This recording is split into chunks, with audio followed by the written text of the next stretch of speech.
Hey, you guys, I'm here with Michelle Shea. She is a dog trainer and also a dog therapy trainer. And I'm sorry if I'm butchering your Works. credentials. So I'm going to have you explain what that means exactly. Like, how do you become like a dog therapy trainer, I guess? Well, actually, therapy training you can actually do on your own. Anybody can do therapy training. It's the certification, and they don't even call it that, but basically taking the test is done by an organization, and you can choose to take the test as many times as you want to, but it helps to get the test and what you need to cover and go over, and lots of trainers have that in their repertoire. Service dog training is a lot more in depth, and that takes certifications and organizations and different trainers and then different test takers, and a little bit more in depth for that one. Yes. Okay. So we just had our first co-treatment with a client who's having balance issues, and she brought her dog, and Michelle was showing us some ways to help prevent falls by using your dogs. So in your experience, what have you how have you used dog training to help with balance, fall prevention, injury prevention? I work with an organization called Train a Dog, Save a Warrior, and they do a lot of balance and medication-induced issues, kind of for PTSD mainly, but it deals with a lot of combat vets that have struggled with getting back into the world of the civilian lifestyle, and so we do a lot of crowd control.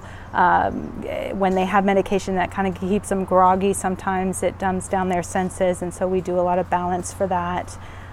So the dog learns to kind of stay close by and feel the off-balanceness, and then kind of react and step in where they need to. The dog will tend to be in the front when they want to sit down in chairs or get up from chairs, those kinds of things. Getting up and down off of stairs is also a stand and step with tag team scenario. I don't know if that answered your question or not. Yeah. There's so many different conditions out there that you could use a dog. So I work with neurological conditions, and so what's an example of a way for somebody with communication issues, like difficulty with speech or difficulty using their hands, one or the other? What are some alternative ways to modify how to call your dog and how to give them commands? Yeah, so dogs actually learn a lot through body posture. So I do go through both verbal and hand signal when I work on a regular basis with clients, just for that possibility. I deal with not just service dogs, but toddlers, that little boys want to work with their dog, but they don't have the verbal sometimes, but they do have those fists, and they can use those fists in ways that can communicate with their dog. But I was recently dealing with a young man who could not speak very well, and pronunciations were hard, and then he had a lisp. So our sit sounded much different when he said it, and so we developed a way to use his hands and just kind of skip the words until the words became more of a sound pronunciation that the dog learned. It was like they learned their own language when they were communicating, because his communication was different than ours. But the hand signals worked well with him. I have a question. So if you've got a family dog, and then you're trying to use that family dog as somebody in the family's therapist dog, does there need to be some kind of divide, like between, is he still a family dog, or is he devoted to that family member? Yes and no. When we work with service dogs, we do highly recommend that that dog goes specifically and lives specifically with that young owner. So I'm also dealing with a 10-year-old little boy who's got diabetes, and so we're dealing with scent work for him.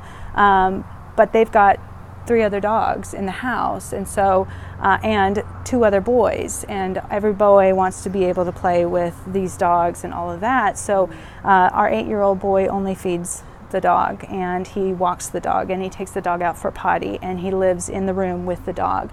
But when training happens, no other family members are allowed to touch the dog. The dog wears a special vest to help remember, don't touch him, he's working. And then when the vest goes off, they can be a lot more able to be a pet. Gotcha. There is transition bond that happens with one person who spends a lot more time with the dog than other dogs. So it is nice to be able to clearly have that role for certain people in the household, and the others can be more of a release, okay, I'm done working, I can go and play now, spend time with these boys, and then go back when he needs to work.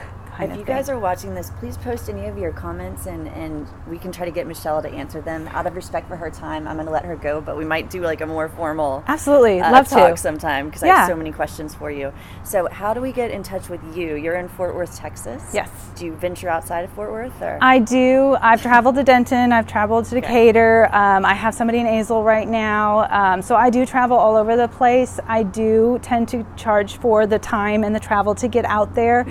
But it's like $10 for the trip round back. Okay.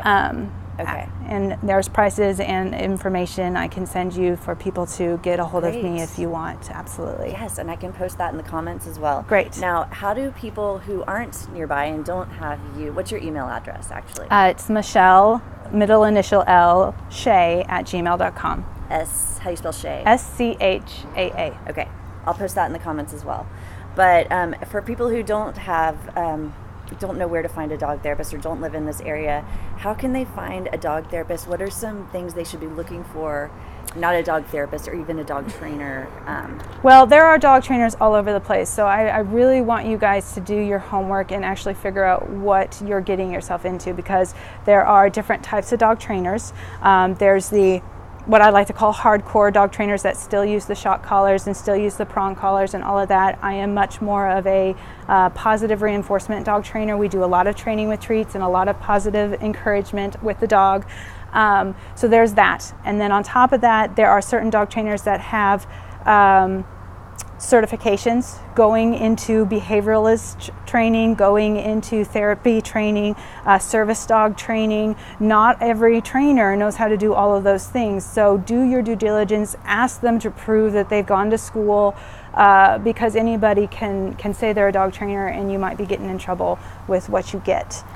What are some red flags if you get a dog trainer and if they cannot prove that they went to school, that's a huge red flag. Okay. PetSmart will do their own training for their trainers, and sometimes they'll come out with a certificate, so that works. I went through Animal